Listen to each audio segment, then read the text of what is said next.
Itália, 25 de fevereiro de 2000. Estamos percorrendo a rodovia 64, na Emília-Romana, para fazer estas imagens. Por esta estrada passaram milhares de brasileiros durante a Segunda Guerra Mundial, deslocando-se pelas várias posições aliadas, transportando mortos e feridos, atacando e se defendendo dos soldados alemães. Este é o cenário das várias histórias que serão contadas neste filme.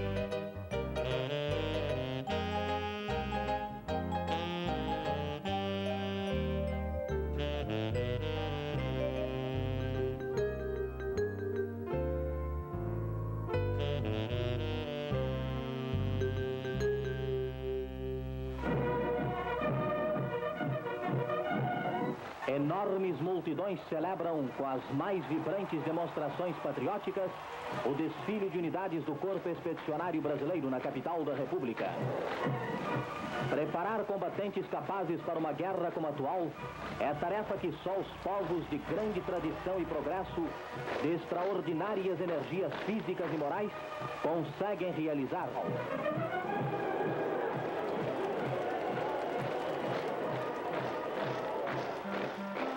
A FEB foi a Força Expedicionária Brasileira na Europa durante a Segunda Guerra Mundial. Tudo começou em janeiro de 1942, quando o Brasil rompeu relações diplomáticas com os países do eixo.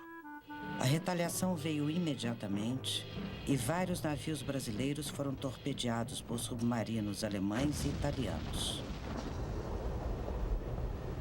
No final de agosto, o presidente Getúlio Vargas, que na época comandava uma ditadura, declarou guerra a esses países. Um contingente de 25 mil pessoas foi formado no ano seguinte para fazer parte das forças aliadas que combatiam os exércitos nazifascistas na Europa. Uma multidão foi ver a FEB desfilar no centro do Rio de Janeiro, então capital da República. Era importante levar o apoio aos pracinhas que se despediam. Algumas pessoas preferiram não ir ao desfile. Não valia a pena. Para elas, era mais fácil uma cobra fumar que a FEB partir para a guerra. O primeiro escalão embarcou em julho de 1944. Por motivo de segurança, os soldados não sabiam o país de destino e só foram descobrir quando desembarcaram no porto de Nápoles. A Itália já estava quase toda liberada, mas o norte ainda era ocupado pelos nazistas. Ali, eles estabeleceram uma poderosa linha defensiva, a chamada Linha Gótica.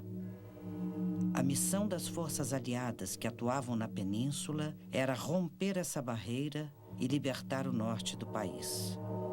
O Monte Castelo e a cidade de Montese, na Cordilheira dos Apeninos, eram pontos estratégicos dessa linha defensiva. Esses lugares ficariam marcados para sempre na memória dos brasileiros que participaram do conflito.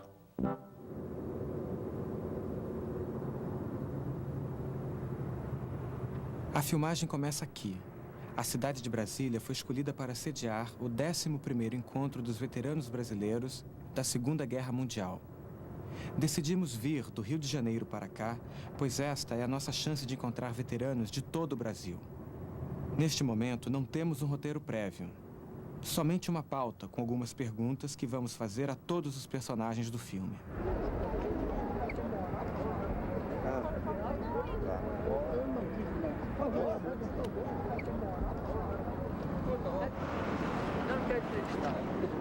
quero saber de onde são. De onde vocês são? Nós somos do Rio de Janeiro. Do Rio de Janeiro? Está fazendo... A Cobra Fumou. Estamos fazendo um documentário, A Cobra Fumou. Então, ótimo, muito bom. E o senhor é da onde? Eu sou daqui de Brasília mesmo. Quer dizer, eu sou do Rio de Janeiro, sou natural do Rio de Janeiro. Sei, mas mora aqui em Brasília. Estou aqui em Brasília, moro aqui da Associação dos Veteranos aqui de Brasília. Associação de Veteranos. Foi importante para o senhor ter ido para a guerra? Olha, eu não era militar. Eu fui convocado, eu era bancário, eu era estudante, fui convocado, tinha que me apresentar, porque se não me apresentasse era considerado desertor. E depois eu me apresentei como todo brasileiro, né? Porque se eu não me apresentasse, não teria meus direitos civis, né? Eu perderia meu emprego. Aí eu viajei para a Itália. Ok. Aí nesse tempo, eu ainda era praça, né? E fui para a Itália. Que daqui então, eu vi, como é? Esse companheiro aqui, eu sou procurador dele, Miguel Pereira. Sim. Você pode me apresentar? Ele pode chegar aqui. Obrigado, bom dia. Esse companheiro aqui, ele toma conta do nosso monumento lá na Itália, onde era o cemitério dos pracinhas. Os corpos foram para o Rio de Janeiro, naquele monumento que tem lá. E lá foi criado um monumento muito bonito, que inclusive os brasileiros não dão muita atenção. Muitas vezes eles vão a Florença e vão a Pisa. Ora, de Florença para Pisa ou vice-versa, passa perto de Pistoia. Era só dar uma entradazinha assim, tá bem, Estão indo lá, estão indo. Os brasileiros estão indo As lá. companhias de E ele é o turismo, nosso representante lá em Pistoia. As companhias de turismo Agora têm fica com ido. você, por favor. E o senhor mora ainda em Pistoia? Moro porque casei com a minha irmãzinha de guerra. Ficamos um ano com uma irmãzinha de guerra, mas até os próprios oficiais brincavam e diziam: olha, essa irmãzinha vai para o Brasil. Acabou a guerra, ficamos noivos. Um ano depois nos casamos, eu voltei para lá, para a função de guardião do antigo cemitério, e era por 2 anos. Às vezes o italiano me pergunta: seu Miguel, o senhor está aqui há 54 anos, veio para a Itália com 25, você se sente brasileiro ou italiano? Aí a minha resposta: olhe, você me dá um furinho na barriga, se sair água do Rio Guaíba, ainda sou gaúcho, brasileiro. Se sair vinho, já está duvidoso. Seu Miguel Pereira, a gente vai a Pistoia. Eu vou procurar o senhor lá. Vai ser uma honra. E ainda vou dizer mais, se tiver um tempinho, vai tomar um vinho com a gente. Maravilha. Visita o Sacrário, depois vai à nossa casa. É um ranchinho de brasileiro.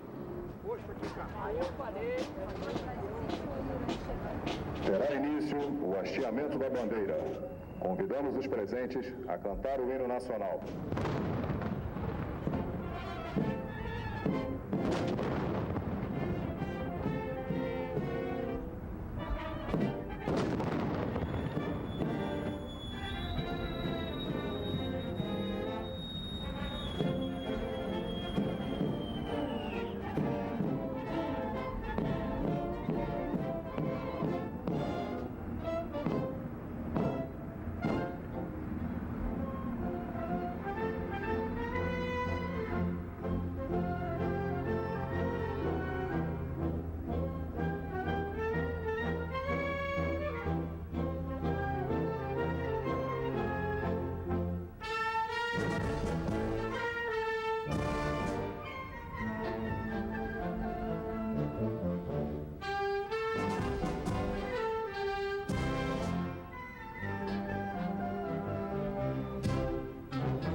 O encontro de veteranos acabará amanhã, dia 20 de novembro. Hoje à noite retornaremos ao Rio, mas antes passaremos por Cabo Frio, onde acontecerá a próxima entrevista do filme.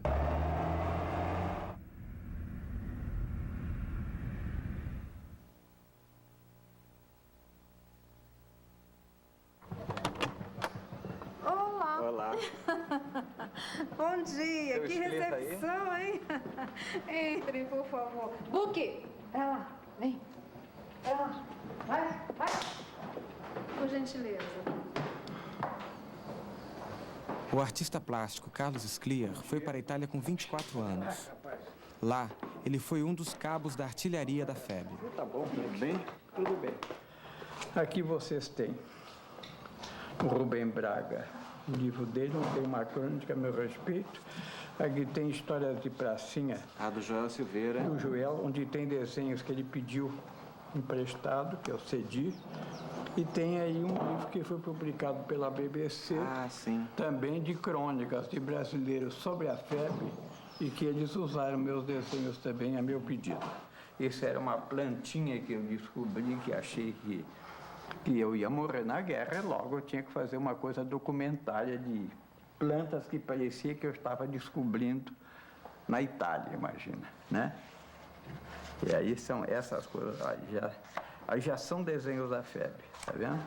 E aí era o lugar que eu arranjei para dormir, que eles me arranjaram, aliás, que era uma espécie de depósito, mas armaram uma cama com todo o conforto. Essa era a velhinha que me hospedou. E o desenho tem a data, 7/12/44. Aqui, ó. Aqui sou eu, exatamente, com o chapéuzinho. Chapéuzinho nada, é um negócio de lã contra o frio. E na minha folga, então, eu desenhava tudo que me cercava, fiz quase 1000 desenhos. E esses desenhos, depois eu destruí a maior parte, que eram apontamentos não acabados, mas aqueles que serviam de documento eu guardei. E é uma espécie que eu digo, aquilo salvou a minha cabeça na medida que eu tive muitos colegas que a situação de guerra era completamente anormal. Então eu digo sempre, a guerra é uma experiência que eu não desejo nem para o meu pior inimigo, porque não é solução absolutamente para coisa nenhuma, e o que acontece no país que ela está ocorrendo é indiscutivelmente uma experiência que não tem volta. Por isso que eu acho que um dos países mais guerreiros de boca hoje, que é os Estados Unidos, nunca teve guerra no seu território, senão do norte e sul, né? Então é muito fácil falar numa coisa dessa quando não se sente na própria pele do lugar que se mora o que aconteceu na Itália. Que uma bomba que caía numa cidadezinha daquelas eram séculos de tradição cultural de vários níveis que eram destruídos. Então, para mim, é uma monstruosidade a guerra, sob qualquer aspecto que se analise. Do ponto de vista cultural, do ponto de vista humano fundamentalmente, que a população fica pagando pela estupidez dos interessados numa guerra, né? Então, eu sou um violento, pacifista, violento, na medida que eu acho que a guerra tem que ser denunciada sempre, como nunca a solução.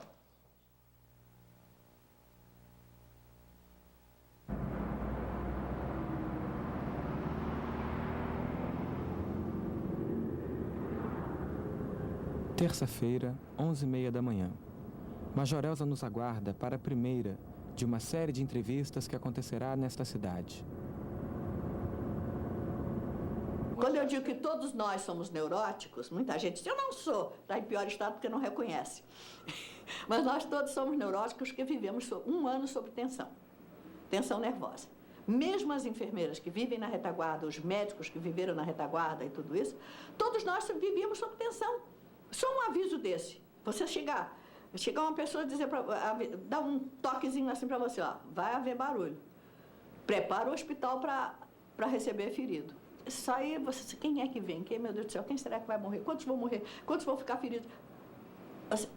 Você fica naquele desespero de tensão e não pode demonstrar.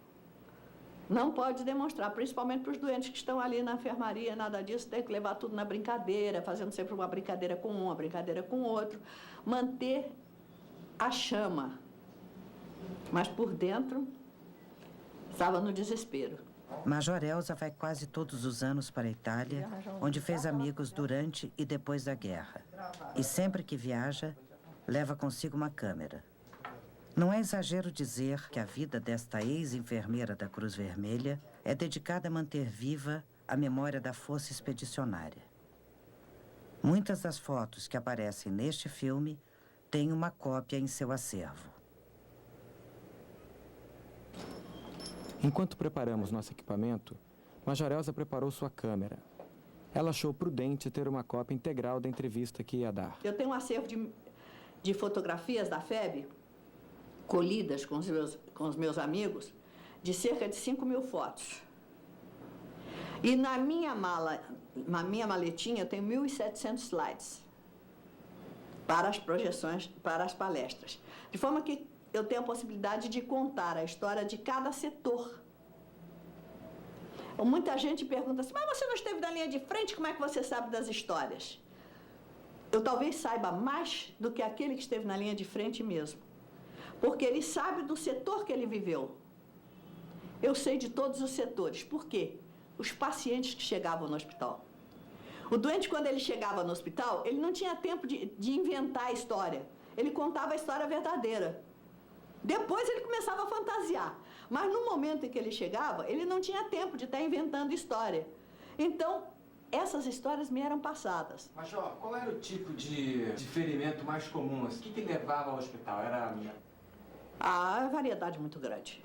Muita mina. Mina é que mais dava de desastre. Porque a costa, por exemplo, inteira foi toda minada. Para você ter uma ideia, nesse hospital de Livorno, resolveram fazer um jardim num pedaço que nós pulávamos, tinha um quadrante assim, então nós pulávamos aqui e atravessávamos, pulávamos do outro lado, atravessávamos para cá, para não fazer o quadrante. Um belo dia resolveram fazer um jardim ali. A Ilza Meiralquiminha, colega de Belo Horizonte, estava na janela em cima. Quando o italiano bateu a picareta, não deu outra. Foi em cima da mina. Explodiu o italiano para todo lado, o coturno dele cortou o supercílio da Ilza e foi um drama. Com esta câmera eu tenho viajado pelo mundo afora e gravado as minhas entrevistas com os veteranos. Inclusive agora na Itália eu tive a oportunidade de gravar várias entrevistas com campesinos e que estiveram na Itália durante a Segunda Guerra Mundial. Olha, aqui eu estou explicando que nessa região foi essa vala que você está vendo aqui, foi a vala mandada fazer pelos alemães, a trincheira, mandada fazer pelos alemães, na qual ele trabalhou. Subindo. Isso é uma mina? Não, é uma granada de morteiro ativada. Uma granada de morteiro. Esse homem é louco, ele mantém essa granada. Eu estou mostrando que a granada que ele trouxe lá de baixo, que a granada está completamente está pronta para ser disparada. Mas já está muito enferrujada, já está com a ogiva dela, tudo perfeito, mas pronta para ser disparada. E enferrujada, isso é um perigo tremendo. Estou mostrando exatamente a granada de 55 anos atrás. E a senhora pode falar para a gente quando a senhora esteve aí? Deve ter sido dia 27, mais ou menos 28 de abril, que eu cheguei lá a Montese. Aí permaneci mais tempo lá em Montese, mostrando, visitando aquilo tudo. E gravando tudo com aquela câmera da senhora? Com essa câmera, com essa mesma câmera aí. Ué, desligou. Desligou. Tá vendo aqui, não? Engraçado, não tá. Acabou a fita, ok, pente.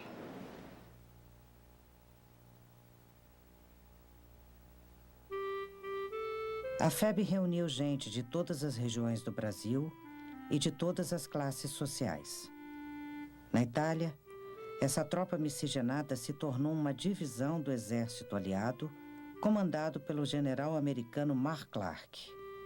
O general Mascarenhas de Moraes foi o comandante da Força Expedicionária Brasileira, que entrou em combate em setembro de 1944 e lutou até o fim da guerra em maio de 1945.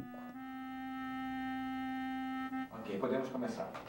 Nesta foto, eu estou recebendo a condecoração norte-americana, a Bronze Star, a Estrela de Bronze. É uma condecoração que eles dão por feitos em combate. E essa condecoração eu recebi no quartel-general da FEB em Porretta Terme, na Itália.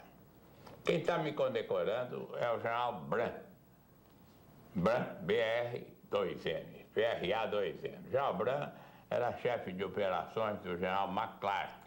E aqui se vê o general Krittenberg, que é o comandante do 4º Corpo de Exército. Eu fui um dos primeiros brasileiros condecorados no Teatro de Operações. O Teatro de Operações do Mediterrâneo, onde nós operamos, em termos de infantaria, em termos de força terrestre, quando nós chegamos havia 23 divisões. Então nós fomos uma das 23. Eu preciso prestar atenção bem nisso, porque nós fomos, em termos de efetivos militares, pequenos. Nós éramos uma divisão. Havia 8 divisões americanas, havia 3 ou 4 divisões francesas, havia 4 ou 5 divisões inglesas. Então, esses exércitos e esses comandantes já eram homens famosos, já eram legenda. E nós chegamos novatos. Além de nós chegarmos novatos, recruta, e sem ter feito guerra há mais de 100 anos, tá? Além disso, compreendeu? Nós éramos os únicos sul-americanos, os únicos latino-americanos. Tudo isso despertava uma certa curiosidade, tá? Acho que está pronto o meu depoimento, né? É isso. É isso? Então, muito obrigado. Obrigado, senhor. Tá. Preparar para partir, como se diz no combate. Seu Manuel, como é que foi para o senhor o primeiro contato com o povo italiano? Bom, assim que nós chegamos lá, eles ficaram com medo. Que o alemão, quando chegou lá primeiro, fez veneno do brasileiro. Disse que o brasileiro comia a gente. E chegou que você vê que eu não estou falando de preto, mas é o que passou-se lá. Quando o italiano viu aquele soldado brasileiro preto assim, ele correu de medo. Que o alemão disse que o soldado comia, é um negão feio daqui. Eles têm que dar no pé, né? Mas depois foram acostumando, ficou uma família só. Mas no princípio eles tinham medo do brasileiro escuro, né? Onde foi o batismo de fogo do senhor? Mas olha, eu vou te dizer, eu sei que foi lá perto de Porreta, uma cidade lá que tem no pé de Monte Castelo. Passamos por ali e fomos mais para frente. Mas você sabe, naquele tempo eu tinha 25 anos. Hoje estou com 80, não posso gravar aquilo tudo na cabeça. E é coisa que a gente não tem, que eu não gosto de contar, que sou ex-combatente. Tive tanta miséria, tanta desgraça, que eu não gosto de dizer que sou ex-combatente. Vocês querem entrar, a gente abre a porta, vocês verem. Pode vir por aqui, se quiser, lá. Pode entrar. Você só não deve reparar porque está ruim. Que foto é essa, seu Manuel? Isso é lá da guerra. Sou eu quando era novinho. Isso é onde, seu Manuel? É? E essa foto aqui é onde? Foi lá na Itália. Querida noiva, ofereço aquela. este como recordação minha no campo de batalha. Esta como prova de muito amor. Itália, 18 de março de 45. Muita saúde e felicidades do seu querido Manuel Ramos de Oliveira. Soldado número 602. Mas o senhor, o que o senhor achou quando o senhor viu a convocação? O senhor achou que era uma boa ir para a Itália? O senhor achou que ia atrapalhar a vida do senhor? Como é que foi? Não. Eu sabia que não era uma boa. Para ir para a guerra, né? Quem é que vai querer enfrentar bala aí satisfeito? Nem bandido. Não, quando eu recebi a convocação, não fiquei contente, não. Fiquei muito triste. Em sair daqui, num Brasil bom, sossegado, trabalhando para enfrentar a guerra, não.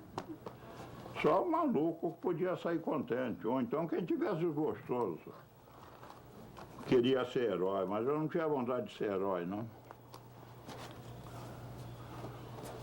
Mas vale um covarde vivo do que um herói morto, sabe? Ó?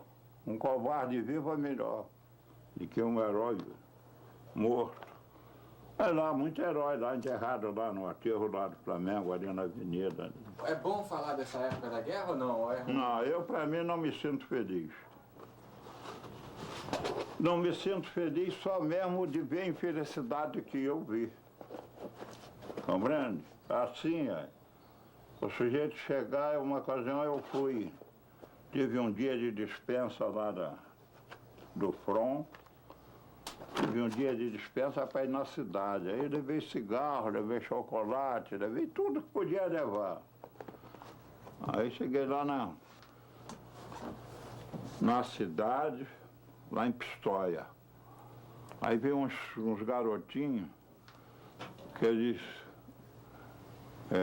paisano, ele põe uma cenourinha, ele chamava soldado de paisano. Ele põe uma cenourinha, eu não sei. Aí ele mandou ir. Chegou lá na casa, era um sobrado. Aí subimos, a mulher estava na porta e disse, devolve essa senhorina. Aí ela mandou esperar. Aí o homem estava deitado na cama, o marido dela. Se fosse aqui no Brasil, dizia que estava tuberculoso. Branco, magro mesmo, caído mesmo, estava caído mesmo de verdade. O marido da senhora? O marido da senhora. Quer dizer, aí ela sentou na beira da cama, conversou com o marido, essa coisa. Como quem diz, sai que eu vou ter relações com ele aí para a gente pegar alguma coisa. Mas aí, meu filho, eu apaguei de ver essa coisa. Fiquei como que não tivesse uma gota de sangue. Aí o marido passou, como me cumprimentou, Bonanceira, Bonanceira, Bonanceira é boa tarde. Aí ela me chamou e... Mas não tive relações nenhuma com ela. Tudo que eu tinha dentro do jornal que eu ia vender, eu ia dar, eu dei tudo lá para eles. Dei cigarro, dei chocolate, dei sal, dei pó de café, dei tudo, não vendi, não tive relações com ela, não tive coragem. Ali eu morri ali, estava falando, mas estava morto. De ver a miséria. Porque você vê e deve calcular quem é casado ou quem é que está para casar. O marido levantar da cama para a mulher ter relações com outro homem a troco de um bocado de comida.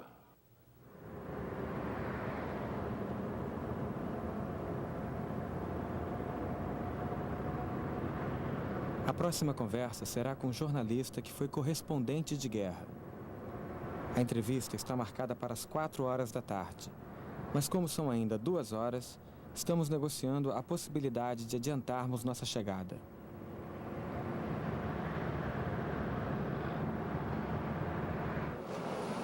Estão adiantadinhos, né? Aqui às 4 horas. Poxa, Deus me livre. O apartamento não cabe tanta gente assim, não. Bom, é isso aí. Quem é que vai entrevistar? Eu vou entrevistar. Então, é ser lá. Você sabe exatamente o que foi a febre, já se informou direito, já tem. Você fez a Sentapua. Não, eu não fiz a Sentapua não, mas eu estou na pesquisa já desse primeiro tempo. Leu meu livro sobre a febre? Eu li seus livros. Apesar do que o acidente de guerra da febre, entendeu? Nossa atuação era lá junto à tropa. O Rubem Braga, o Tarsilo Mittig, o Egídio Skeff, eu, entendeu? O Raul Brandão. Esses eram os 4 mais que estavam mais na frente. Os outros eram os fotógrafos, os cineastas da Agência Nacional, mas de 5ª categoria, não fizeram nada.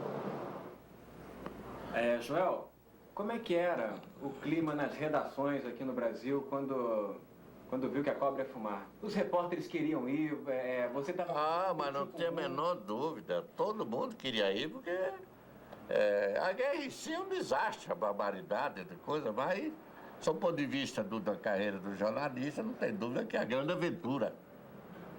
Talvez o ponto alto, né? Principalmente naquele tempo que era a última guerra convencional e a última guerra justa, que era uma guerra que estava se lutando contra uma aberração, era o nazifascismo, né? Que a pessoa queria participar daquilo. Joel, você estava lá na rendição dos alemães, no dia 29 de abril. Como é que foi? Foi para mim o dia mais terrível da febre. Foi um dia horroroso, não acabava nunca, eu não aguentava, estava de pé e vintinho até aqui para não dormir, porque deu tudo naquele dia. primeira rendição da 148ª Divisão que eu tive que cobrir era um fato fantástico, uma divisão inteira se render aos brasileiros, né? 14 mil alemães, 14.624 alemães. Esse mesmo dia o Mussolini está sendo espetado lá no Piazzale Oneto. Eu tinha que ir para Milão, voltar para lá, depois ir a Verona, onde estava o Roberto Boavista, para fazer a censura, para depois voltar e passar. Era uma coisa de ir para lá e para cá, para lá e para cá. Os 14.624 soldados da 148ª Divisão Alemã se renderam às tropas brasileiras no dia 29 de abril de 1945.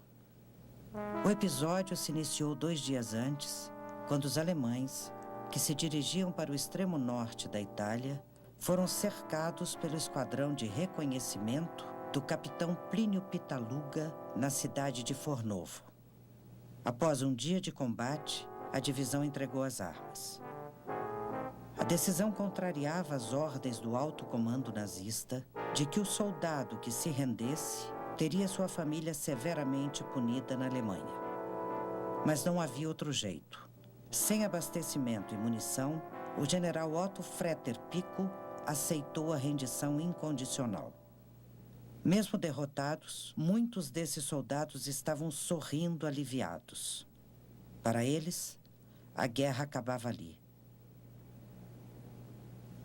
Estas imagens do ritual da rendição são do fotógrafo americano Alan Fisher e do brasileiro Tassilo Mitschke, correspondente da Agência Nacional. Os repórteres Rubem Braga, à direita de bigode, e Joel Silveira, aqui no centro da foto, cobriram o acontecimento para a imprensa brasileira. Você estava pensando em fazer algo assim? Isso fica meio ridículo, não fica não, né?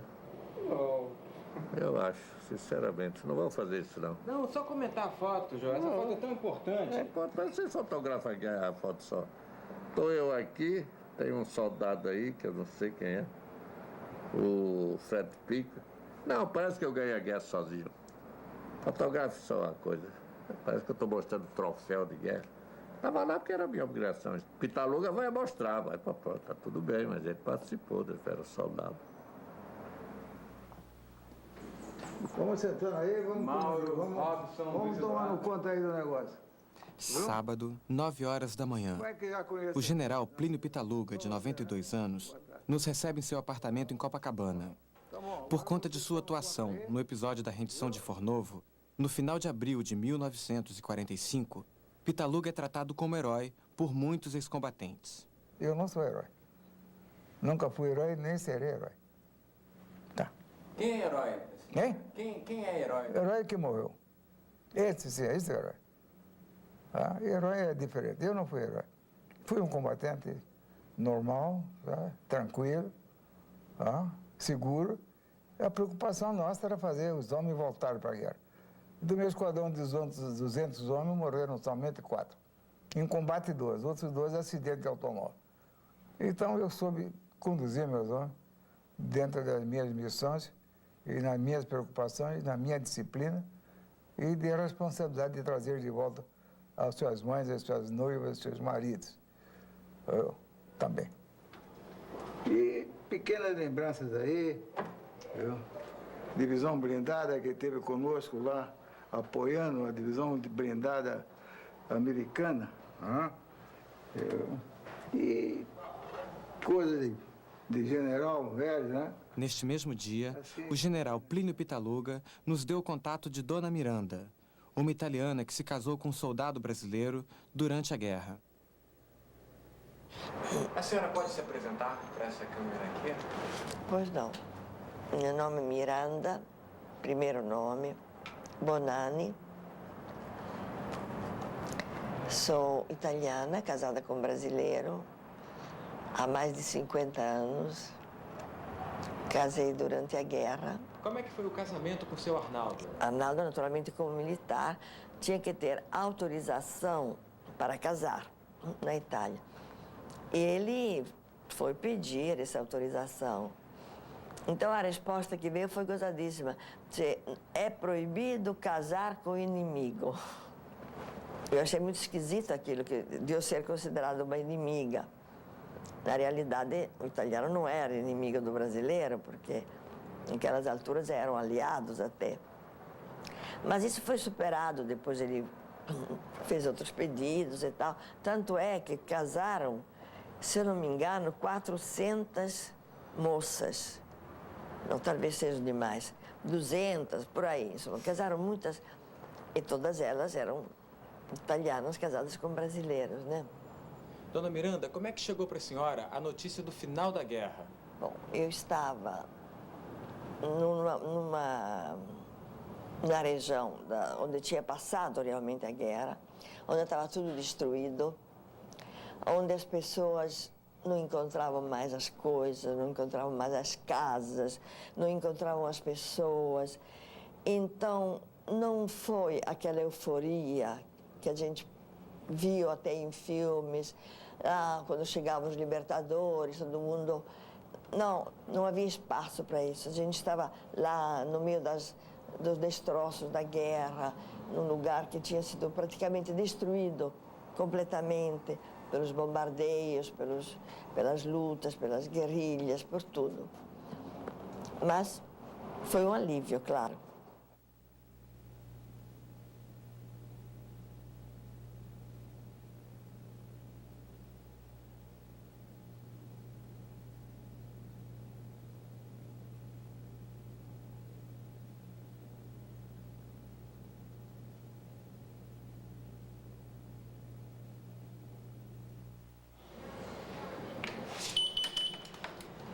Vocês são da filmagem. Da filmagem, tá.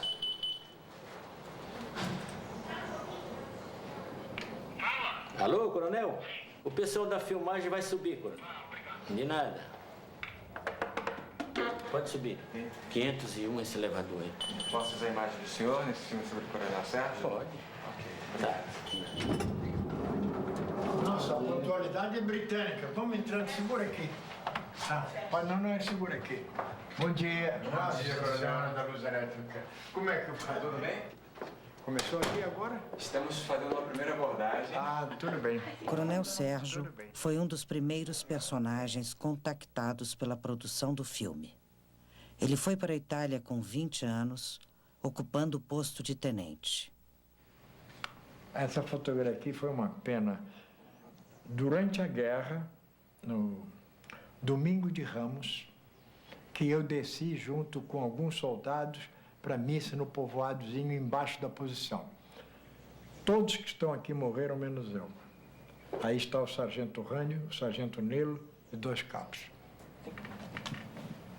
Essa fotografia aqui é sério, uma pena que... Isso foi na zona de Zerrel, está até apagado, que pena. Eu escrevia... Era o meu pelotão antes do ataque a Montese. Nos intervalos de artilharia, tiramos essa fotografia. Aqui tem um bando de gente também que morreu nesse combate. Aqui uma outra fotografia em que só está vivo um cuja fisionomia não aparece. Aqui está o meu sargento Rand, que morreu. Aqui está o sargento Nilo, que morreu na posição. Aqui está um cabo que morreu. O único que sobreviveu era o Przewodowski, que era alemão de Santa Catarina, que está encoberto aqui, não aparece, viu?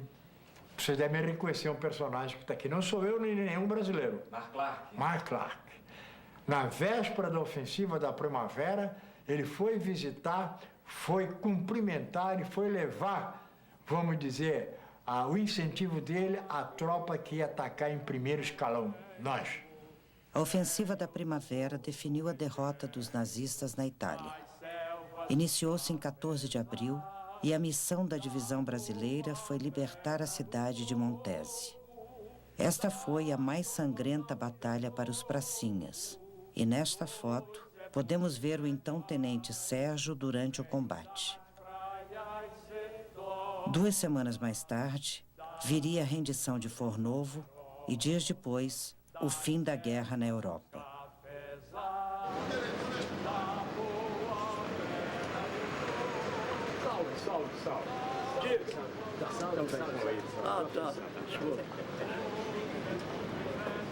Segunda-feira, 4 horas da tarde. Este que vai à direita de quadro é João Viana e do seu lado Candinho. Os dois veteranos ficaram de dar seus depoimentos no Museu da FEB, que fica na Casa da FEB, na Rua das Marrecas, centro da cidade. Nelson, vem aqui. Oi. Temos que cumprimentar você para fotografar. Obrigado. Da minha terra natal, por mais terra que eu percorra, não permita, Deus, que eu morra, sem que volte para lá. Sem que leve por divisa este bem que simboliza a vitória que virá. Nossa vitória final, que a mira do meu fuzil, a ração do meu bornal, a água do meu cantil, as asas do meu ideal, a glória do meu Brasil. Eu passei um inverno muito rigoroso, que os companheiros aqui passaram, eu acho que eu passei bem mais, no caso, na posição do inverno que eu fiquei. O GC ficou no tempo assim, temos que cavar um buraco e escondemos dentro daquele buraco, vazando água, minando a neve, essa coisa toda. Foi o tempo que eu passei no inverno, muito forte. Esse uniforme que está escrito uniforme de inverno, isso foi a roupa do Exército Brasileiro. Mas isso não era suficiente para passarmos o inverno na Itália. Nós tínhamos por dentro uma cerola de lã até aqui. Nós tínhamos 2 meias 3/4 até o joelho. E o galochão de feltro, nós botávamos a botina dentro deles e atracávamos, né? Nós tínhamos uma camisa de manga comprida de malha. E afora isso, um casaco de seda por dentro, todo acolchoado com penas, e por fora chantongue, que era para não umedecer. Ficava uma barriga desse tamanho, com todos esses equipamentos, essa vestimenta. Porque isso aqui não era suficiente para ficarmos a 17 ou 19 graus abaixo de zero. Estão vendo que não é possível. Nos últimos meses de 1944, a Itália foi castigada por um inverno cruel. Conquistar o Monte Castelo naquelas circunstâncias era tarefa impossível de ser cumprida. Mesmo assim, os pracinhas se empenharam em 4 tentativas, nos dias 24, 25 e 29 de novembro e 12 de dezembro.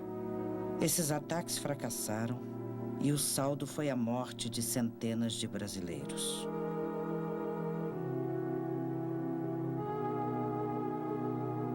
O Monte Castelo só foi conquistado em fevereiro de 1945, quando a FEB pôde contar com o apoio da aviação brasileira e da 10ª Divisão de Montanha Americana. Das tentativas anteriores, restou o trauma. Naquele dia eu disse, pô, não vai escapar ninguém, quer dizer, inclusive eu. É onde eu vi a maior parte dos companheiros tombarem mortos e feridos. Foi no dia 12 de dezembro, o segundo ataque que o Regimento Sampaio investiu ao Monte Castelo. Nesse dia eu não dei nada pela minha vida e nem estava dando pela vida dos outros companheiros, como eu vi muitos tombarem perto de mim assim. Quer dizer, então eu acho que o dia 12 de dezembro para mim foi um dos piores dias e horas na hora do avanço do Monte Castelo. O terceiro ataque ao Monte Castelo, 12 de dezembro de 44, eu estava com a metralhadora .30 e os alemães atiraram muito na posição onde eu estava. Uma granada caiu a 3 metros da minha trincheira. O meu atirador ficou surdo a tarde e a noite toda. Eu senti gosto de sangue na garganta, porque não era preciso ser atingido pelo estilhaço da granada, bastava o deslocamento de ar da granada.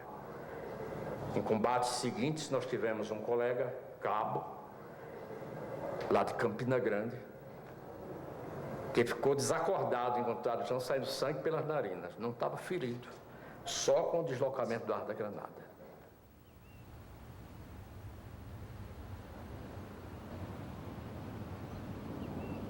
Seu Rubens aceitou conversar conosco desde que a filmagem não fosse em sua casa.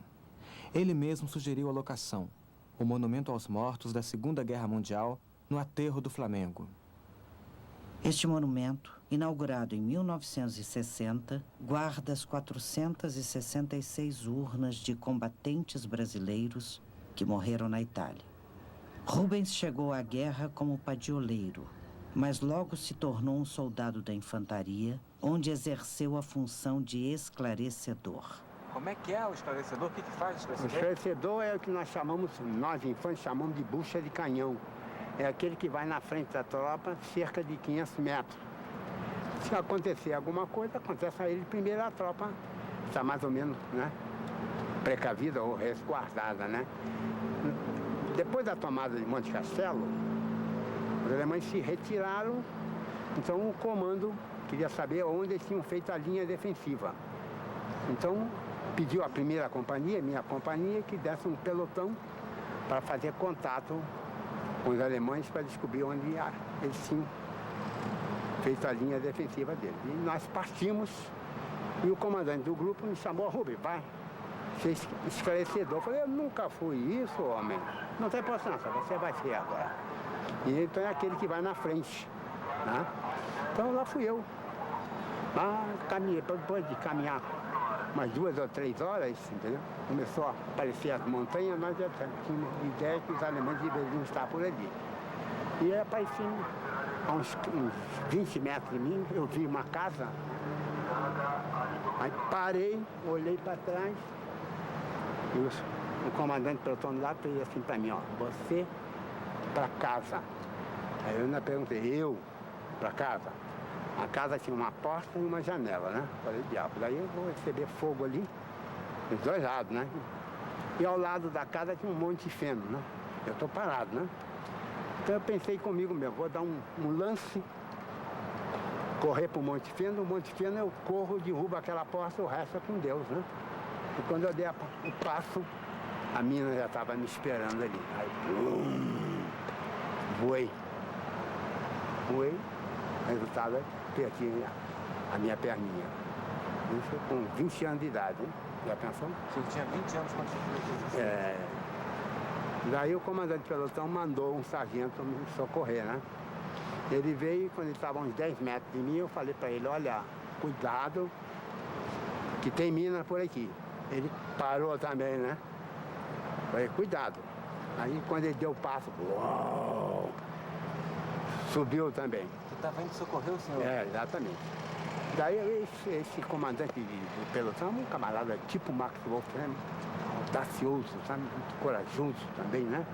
Aí ele pegou o rádio e falou: comandante, estou com 2 homens aqui, feridos, perderam a perna. Quais são as ordens? Continua a progressão até fazer o contato. Aí ele chamou o pelotão: vocês pisem onde eu pisar. Aí já estava escurecendo, entendeu? Então ele foi caminhando e daqui a gente foi ouvindo as explosões. 1, 2, 3, 4, 5, entendeu? Daí ele não pôde caminhar mais, já estava com a metade do pelotão já dizimado, né? E nós, os feridos, fomos carregados por padioleiro. Por sinal, o padioleiro que veio me socorrer, entendeu? Me aplicou a morfina, que do meu lado assim tinha uma cratera. Você vê como é que os alemães, eles botaram uma mina ali. Como é que tá passando uma mina no buraco, rapaz? Quem é que vai adivinhar, né? Ele falou: vou entrar aqui nesse buraco para dar mais apoio para levantar o senhor. Aqui que ele entra, eu só tive que livrar a cara assim de lado, né? Porque subiu aquela terra queimando, né? E com isso, nós fomos 8 a perder a perna. E sendo que, até quero prestar minha homenagem aqui ao meu sargento que comandava o meu grupo, sargento Aquino, ele perdeu as 2 pernas, entendeu? E 3 dias depois ele faleceu. Onde foi isso? Isso foi no dia 6 de março de 1945. E a localidade tinha o nome de Vergato. Isso aconteceu em Vergato? Vergato. E era onde os alemães tinham estabelecido a linha defensiva deles. Isso no dia 6 de março. Eu não esqueço que foi a data que eu perdi a minha perninha, né? Entendeu?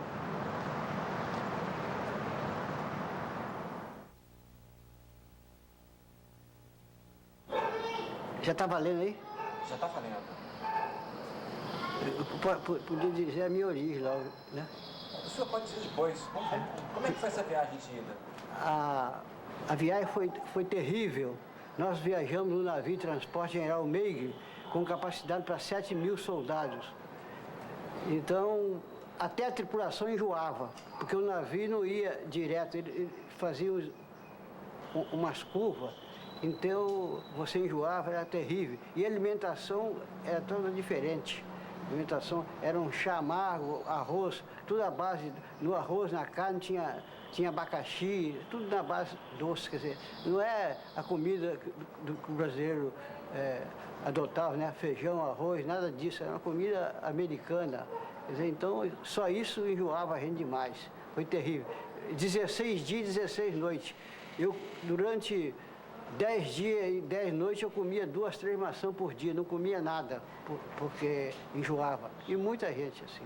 Qual a função do senhor lá na... Eu sou mineiro da cidade de Ubá, toda a minha família é de farmácia. Eu comecei muito jovem em farmácia e aprendi a aplicar injeção e foi para mim uma coisa especial na Itália, porque surgiu naquela época que eu cheguei na Itália a maior maravilha do mundo, que foi a penicilina. Tinha muita amizade com a enfermeira americana e ela tinha muita confiança em mim. E ela então passou para mim aquela incumbência de aplicar as injeções. Tanto é, o americano ele faz o seguinte, na casa dele ele manda filmar, uma vez por mês o filme vai para o front e eles têm uma tenda, um lugar onde passa esse filme. Então essa enfermeira dizia para mim, Paulo, tonight you supposed to give penicillina for me because I go move. Hoje eu vou ao cinema, você pode aplicar penicilina, e me dava a chave do cofre. Então eu era assediado por muitos militares brasileiros. Hoje tem aí general, coronel que passaram pelas minhas mãos, porque eu que tinha penicilina. Na cidade onde nós chegava, cabo na Itália chama Corporale. Corporale penicilina. As mulheres vinham, pedia, queria uma puntura de penicilina, uma puntura de penicilina. Uma senhorina malata necessita de uma puntura de penicilina. E você sabe como é que é. A gente não podia mexer na penicilina. Mas tinha brasileiro que arranjava penicilina, não sei como. O senhor chegou lá falando inglês, aprendeu lá? A primeira vez que eu cheguei na Itália, quando eu cheguei em Pisa, que no vídeo de Rua Pisa, eu fiquei até louco de ver tanta mulher bonita e não falava uma palavra. Um mês depois a gente já falava, porque é cambiare, e o italiano gostava muito do nosso cigarro. Só um cigarro que ele não gostava, que antigamente existia aqui um cigarro, Yolanda. Como foi o Natal pro senhor? Natal foi ótimo. Foi muito bom, muito bom, muito bom. Foi a primeira vez que eu beijei uma americana, porque no Natal, quando você vê a árvore de Natal, você tem tem que beijar a americana, né? Ela que me ensinou, que eu tinha que beijar ela. Então, foi muito bom, foi um Natal muito bom. Como é que é essa história? Kiss me. Você, quando chega em frente à árvore, a mulher que tiver, você beija. O senhor namorou as americanas lá também? Então, eu fui muito ligado às italianas, porque eu falava italiano, entendeu? Eu era espécie de um menino, eu ficava mais na casa das italianas do que no acampamento, às vezes, entendeu? Porque as italianas velhas tinham dó de mim, achavam que eu era o neto dela, entendeu? Então, eu levava muita vantagem nisso. Pequenininho, eu pesava 48 quilos. Qual a cena mais marcante da guerra para o senhor? Foi quando eu entrei no porto de Nápoles, de ver mais de 100 navios de perna para o alto, fábricas com toda derrubada, as aerovias, trem virado. Nápoles estava aniquilado, bagaçado. Aquilo marcou aquilo para toda a vida.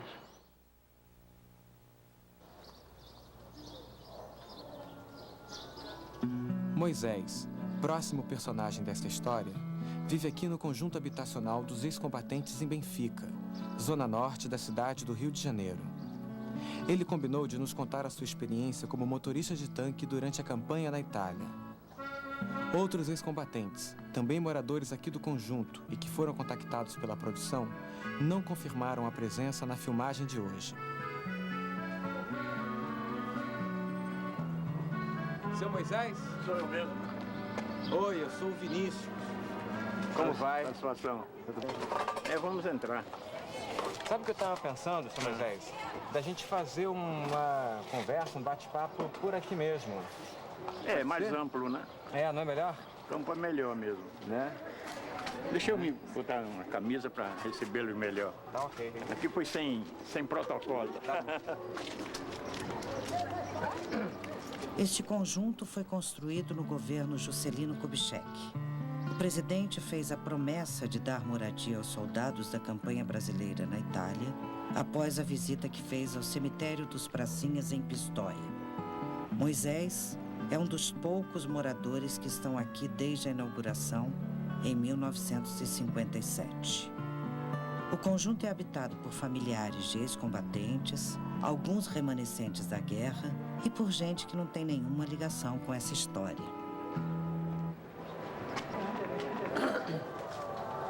Vamos pra cá. Cadê o Otacílio? Otacílio!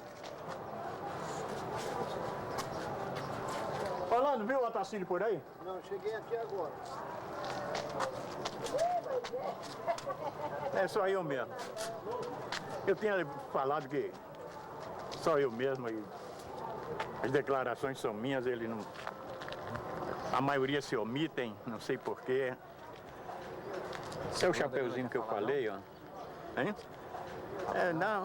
Orlando, quer falar nada, não? É mudo nessas alturas. Ó, Tacílio. Tacílio!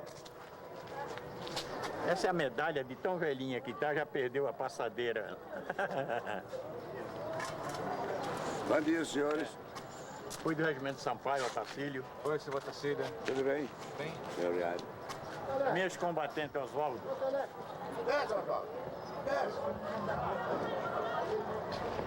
O seu João também é ex-combatente, foi de Sampaio. Eles estão fazendo um filme, A Cobra Fumou, a respeito da nossa permanência lá na Itália. Ah, sim. Porra, nós passamos lá, não foi brincadeira. Se não matasse, morria.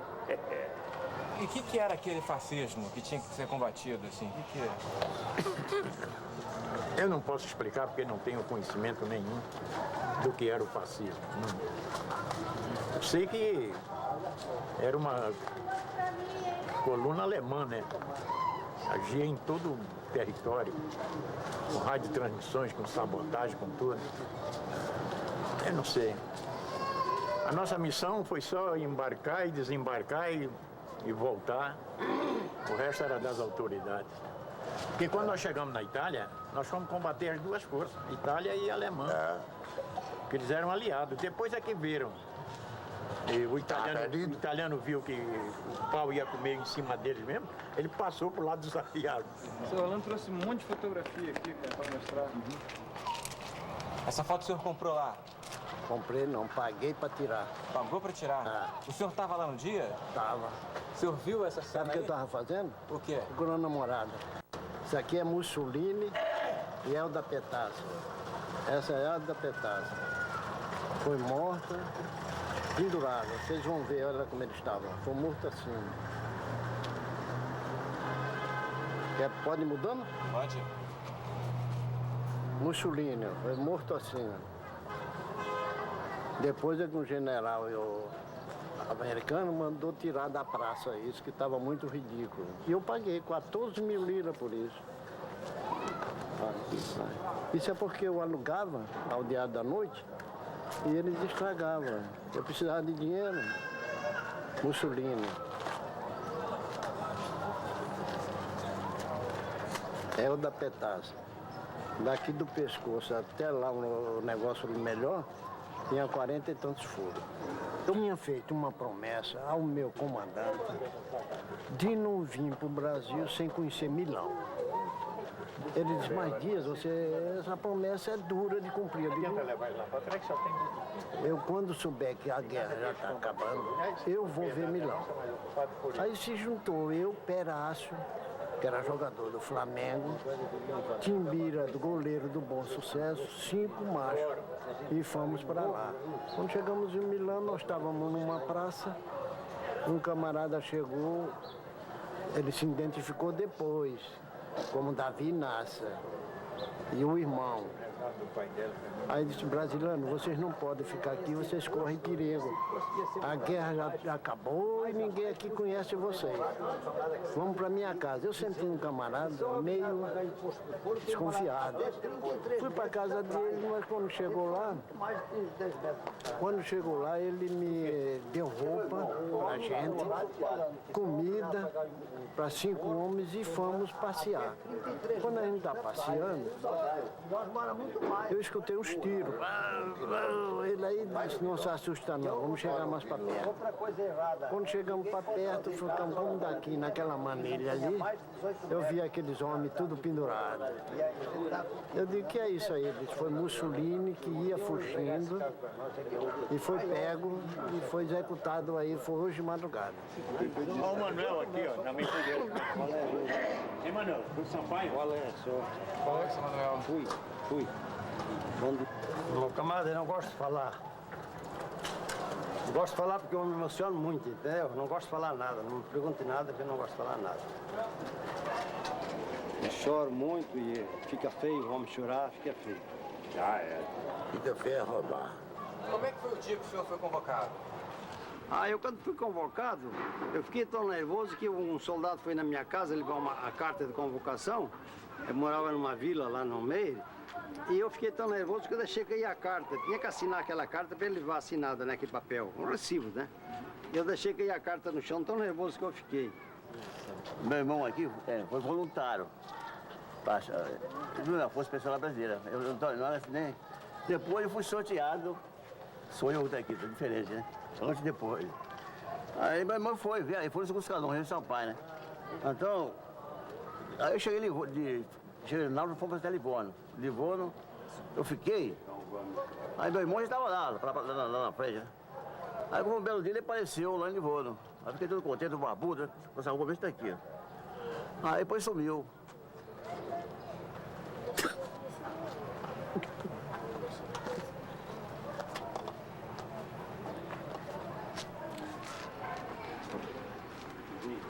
É esse nosso estado de mineiro é isso. Mas nós estamos numa sensibilidade muito grande que não pode explorar muito profundo. Que foi Santiago. Vem. Foi Santiago. Foi fácil aprender a falar italiano lá para... Tem pronúncias italianas, tem pronúncias italianas que se assemelham ao espanhol, se assemelham ao português. Mas foi muito duro, porque o italiano chamava a gente de paisano e a gente achava que estava desmerecendo a situação de militar. Paisano, nós somos militar, mas paisano é amigo. Né? E eu já era estudante de Esperanto, antes de ir para lá, e que me ajudou a aprender italiano. Eu sou fã do Esperanto. Sabe o que é o Esperanto? Sou fã do Esperanto, é a língua internacional. O senhor veio de fora? Eu estive em Portugal há 18 anos.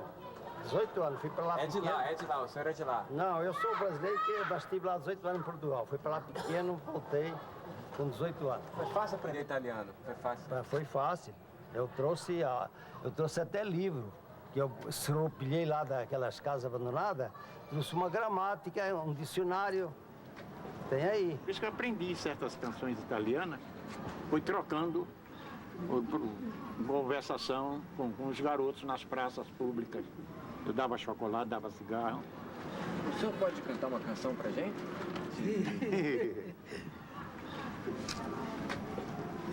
Peraí, deixa eu ver se eu me lembro.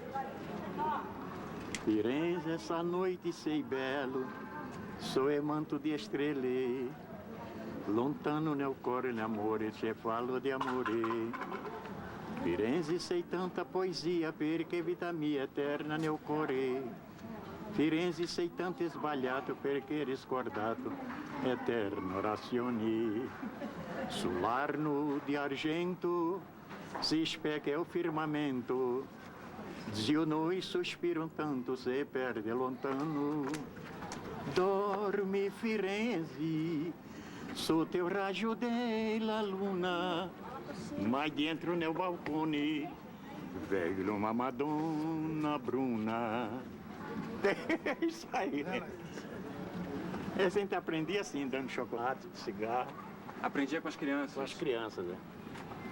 Porque o melhor meio de informação é idoso e criança, né? Quem quiser apanhar uma informação, é só agradar um velho e uma criança que... Isso faz parte do catecismo do militar, campo de batalha, né? Quem contou para o senhor essa notícia boa do final da guerra? Quem é que veio? A notícia boa é aquele boato que corre, boato grande, porque a gente era uma tropa que estava ali. Estávamos ali esperando a ordem para avançar, né? Mas depois veio a ordem que não avançava mais, a gente ia recuar, né? E então, num dia, acho que de maio, né? Quando acabou a guerra? Foi em maio, né? No dia 8 de maio eu me encontrava numa cidade italiana por nome de Prato, próximo a Firenze.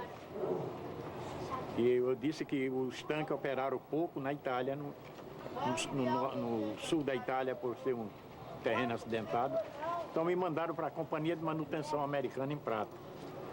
A minha missão que era aprendendo a dirigir os caminhões de 2,5 toneladas e abastecendo o front, levando munição, levando gêneros.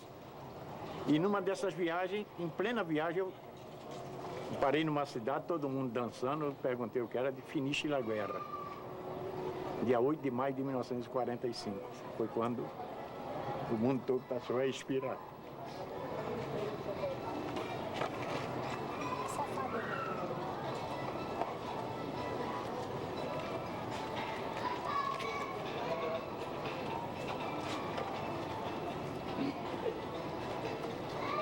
Foi a felicidade. Muito grande, né? Muito grande. O mundo todo, né? Dia 8 de maio de 1945.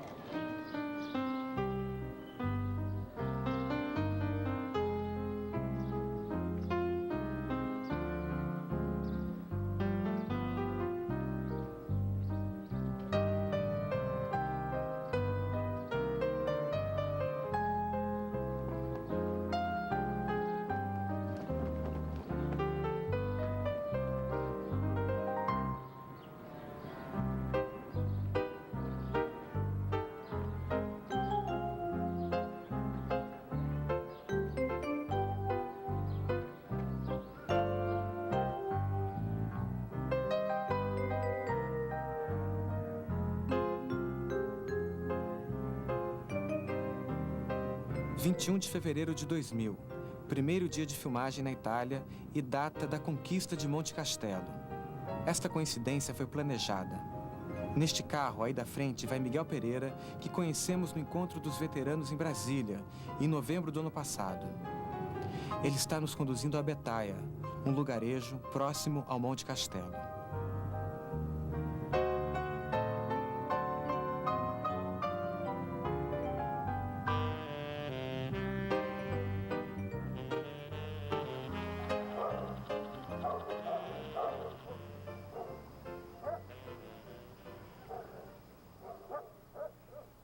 Aqui é o Vale do Reno e o esquerdo era o rio aqui, Panaro.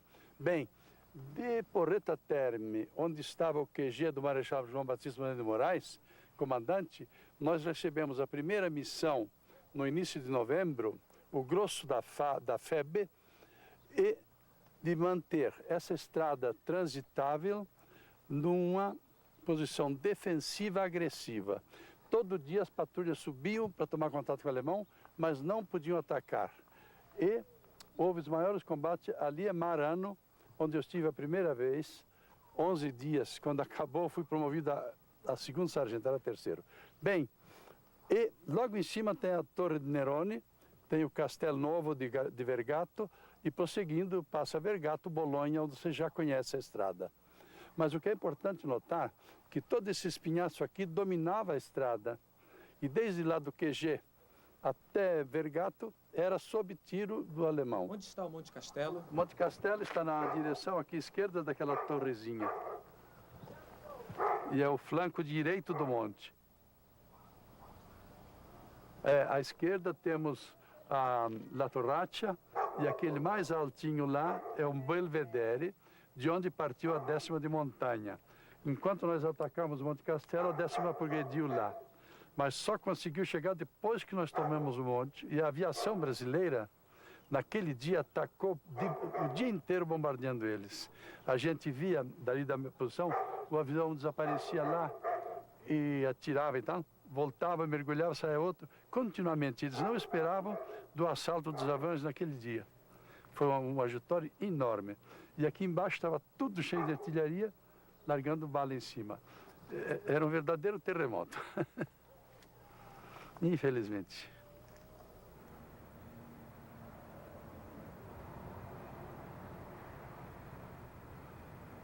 Que horas que os brasileiros souberam assim, conquistamos? Foi exatamente às 5h20. Portanto, daqui 1 hora, né? Assim, mais ou menos. E imediatamente o pelotão que subiu já botou a bandeira naquela parte mais alta. Eu acho que é uma bandeira de uns 8 panelas, muito grande, dá para ver bem. E foi muito filmada, aí todo mundo filmou a bandeira. E era um ponto de honra nosso naquele dia tomar Monte Castelo, né? E estavam todos os batalhões preparados, um subiu, o outro ficava de reserva, não foi necessária, porque eles contra-atacavam. E uma coisa importante, eles ficaram senhores de Monte Castelo, mas eles continuaram atirando, né? Ainda durou 22, 23 e 24, caindo bomba e a turma ferrada lá em cima. E só depois que terminou de cair o resto, e aí então eles despencaram. E aí veio a ordem de retirar já os mesmos combatentes, trouxeram os feridos graves, e aqui tinha 12 mortos. E estava escrito tinha no papel onde é que estavam, mas faltava gente, eu me ofereci. O coronel não queria que eu viesse. Miguel, você é um telegrafista, não tem que ir no... Eu disse, mas eu sei onde estão os mortos. Como é que você sabe? Porque eu vi. Então vai. Você quer ir? Vá, vim. Quando eu cheguei, vi um monte dos mortos. Ih, parece uma bandeira de morte. Fiquei com uma coisa calada no coração. E naquele momento eu prometi, alguém vai cuidar desses mortos. E foi um dos motivos por qual eu fiquei na história. Prometi e fiquei. Eu pensei que ia ficar 1 ano, fiquei 55, hoje é 55. Desculpe, mas vocês me chamam à memória eles. Os meus companheiros eram assim, eu era também assim. Eu tinha 26 anos, 25. Tinha moço de 20 anos, rapaz de 19 anos. Nem é bom falar. E morreram 465, sem contar mais de 3.500 feridos. Porque quando a gente fala que só essa batalha aqui tiveram aproximadamente 100 mortos. Como também a de Montese, aproximadamente 100 mortos. Com a diferença, aqui foi em 5 meses e teve milhares de feridos. Lá foi em 24 horas e teve a mesma coisa. Milhares de feridos e quase 100 mortos também. São duas coisas que estão equiparadas. Quer dizer que esse Monte Castelo era um ponto de honra para nós combatentes conquistar. Eu acho que naquele dia morri até o último homem, mas caiu. E de fato ficou um monte. O que tinha de ambulância com os feridos não dá para contar.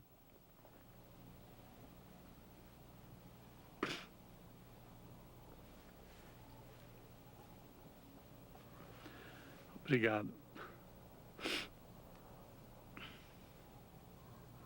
Eu nunca pensei, 55 anos depois, estar aqui relembrando, né? Eu acho que só Deus mesmo.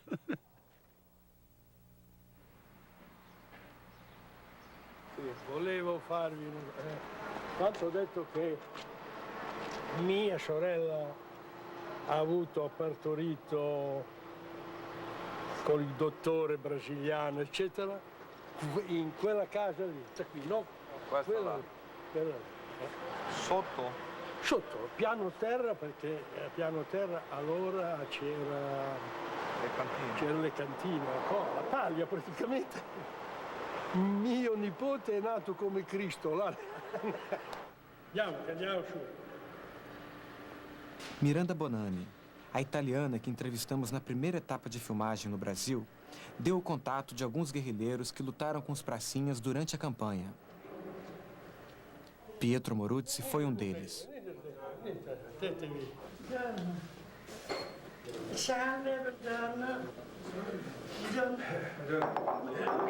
Mi riprendete? Come sono messa? Quella è mia moglie e questa è mia cognata, la sorella.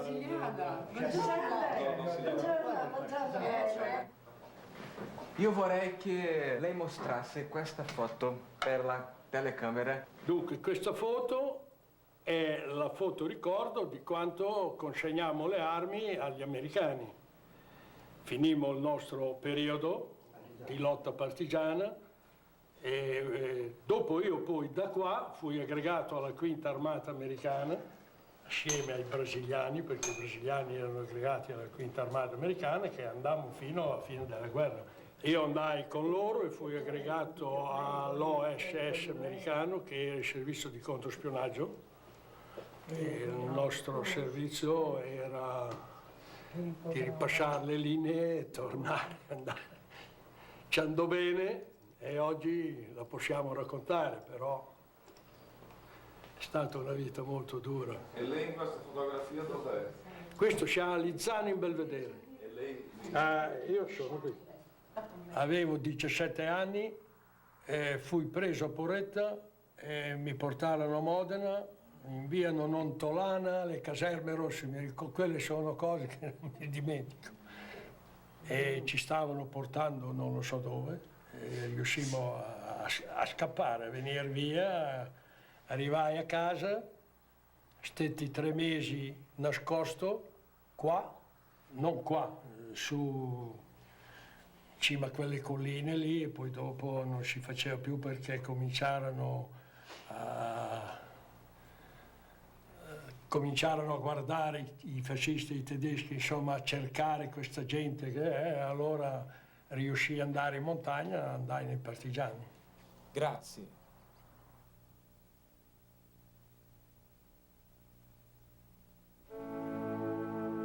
Quando estivemos com Major Elza, em novembro do ano passado, ela deu a dica. Vocês não podem deixar de ir. A Torre de Nerone está destruída, só tem a base e já não dá para ver mais nada. Mas é um ponto interessante de alcançar. Se vocês entrarem em contato com Giovanni Sulla, ele vai orientar vocês os pontos interessantes de vocês verem. Embora seja um jovem que não era nem nascido na época da guerra, ele é um estudioso e é um pesquisador. Torre di Nerone fu per il corpo di spedizione brasiliano una pagina molto cruda di sangue, perché in questo posto per 6 mesi in pratica, da novembre ad aprile del 45, i brasiliani impiantarono in pratica una testa di ponte, in una situazione molto dura, molto difficoltosa. Perché?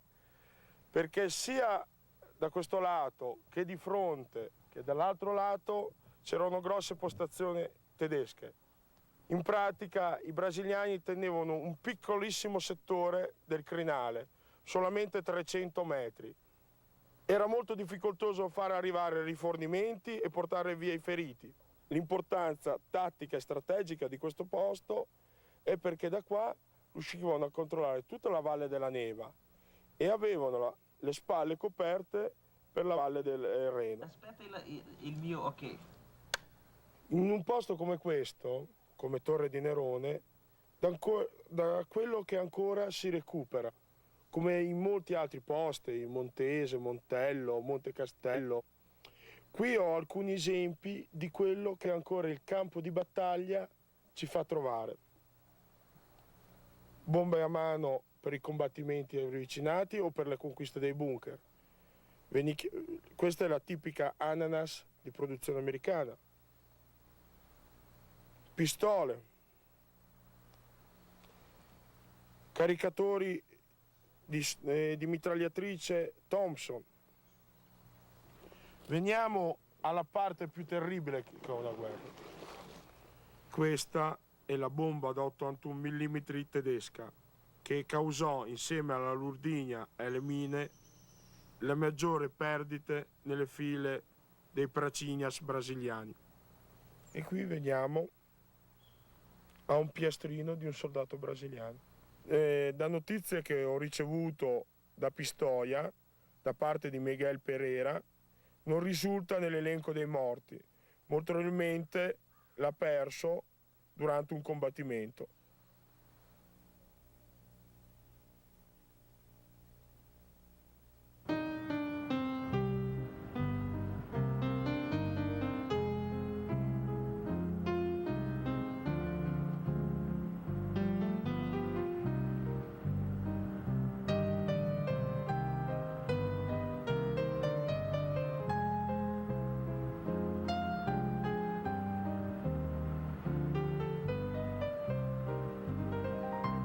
Sulla vive e trabalha em Montese com a família. E é aqui também que ele se dedica à história da campanha brasileira na Itália. Sula, ha detto che questa terra è coltivata con sangue Tu brasiliano. immaginati che qui in questa zona del Montello, dintorno di Montese, sono morti quasi tutti 180-200 soldati brasiliani, Pracinhas, che sono morti durante la fase finale. Questo è stato l'atto finale di 4 giorni di battaglia. Perché? Perché questo è un posto molto difficile da prendere. Qui ci stavano, tra l'altro, gli uomini della 114esima Jager Division, una divisione di veterani del fronte russo e di varie battaglie. Erano esperti nella guerra di montagna, ma soprattutto erano tenacemente portati a resistere in questo luogo, perché sapevano che alle loro spalle non c'era più niente, non c'era più linea difensiva. Da quella parte là c'era la pianura padana. L'ultima resistenza grossa della campagna d'Italia è stata fatta qua. Fin da bambino ho sempre sentito parlare delle truppe brasiliane. Molti hanno la convinzione che la campagna d'Italia sia sempre stata condotta invece solo dalle truppe americane e inglesi. Invece qui sentivo sempre parlare dai contadini o dalla popolazione civile di queste truppe brasiliane. Quindi io in questi 20 anni che raccolgo materiale, testimonianze, ne ho sempre sentito parlare molto bene. E vado orgoglioso che quando da appassionato vado a un convegno storico, faccio una mostra, faccio qualcosa, vado orgoglioso, la mia città, la mia regione è stata liberata dai Pracinhas, dalle truppe brasiliane, a cui penso che tutta la popolazione qui del circondario sia eternamente grata.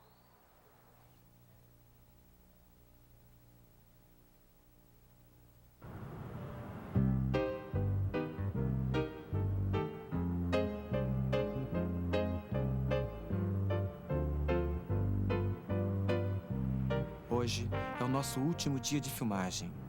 Estamos indo conhecer o Monumento dos Pracinhas na cidade de Pistoia, onde o veterano Miguel Pereira nos aguarda. Há um outro caminho, mais curto e rápido, mas optamos pela Estrada 64 para fazer estas imagens. Este é o cenário das várias histórias que foram contadas neste filme.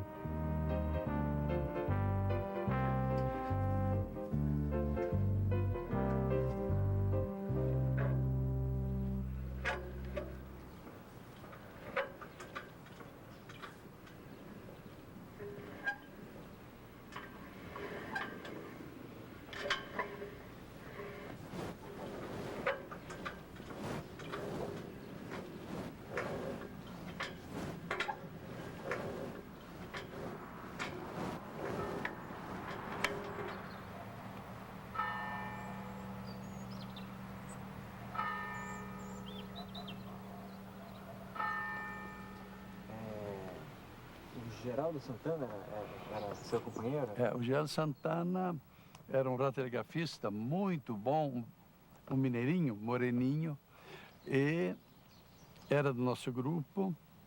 E uma coisa penosa, ele trabalhava no QG em Porreto, onde caía muita bomba, e não queria sair dali porque estava esperando do Brasil, que a mulher tinha ficado grávida, estava para ter uma criança. E ele, na véspera quase do nascimento da criança, levou um tiro de canhão e morreu. Não chegou a ver o nascimento da filha. Max Wolf foi um grande herói lá, desculpe, lá de perto de Montese. Quando estavam preparando o ataque de Montese, ele saía nas patrulhas, ele sempre era voluntário para as patrulhas. E um dado dia acertaram, mas ele ficou até, foi recuperado depois. Quando ele atravessava um cercado de arame de espinho, já feito pelo americano, pelo alemão, para atrapalhar a progressão, quando ele estava se preparando para passar, morreu.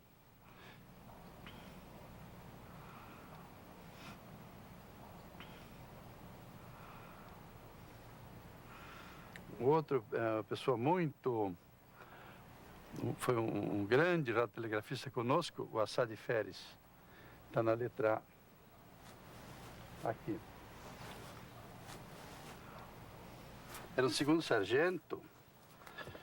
Eu fui chamado para onde ele faleceu. Ele foi atingido nos primeiros dias da guerra. Era um sujeito muito valente, porque a gente tinha instrução para quando caísse um tiro, deitar o chão. Não, tem que acertar aqui, não deitar. Eu digo, Assad, você vai morrer, meu filho? Não, está atirando? Ó, estou aqui. Terminou morrendo mesmo.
São 4:30 da tarde e estamos indo em direção a Bolonha. De lá, retornaremos ao Brasil. Temos 80 horas de material filmado, com as inúmeras histórias que nos foram contadas, e uma infinidade de caminhos a seguir para fazer um filme.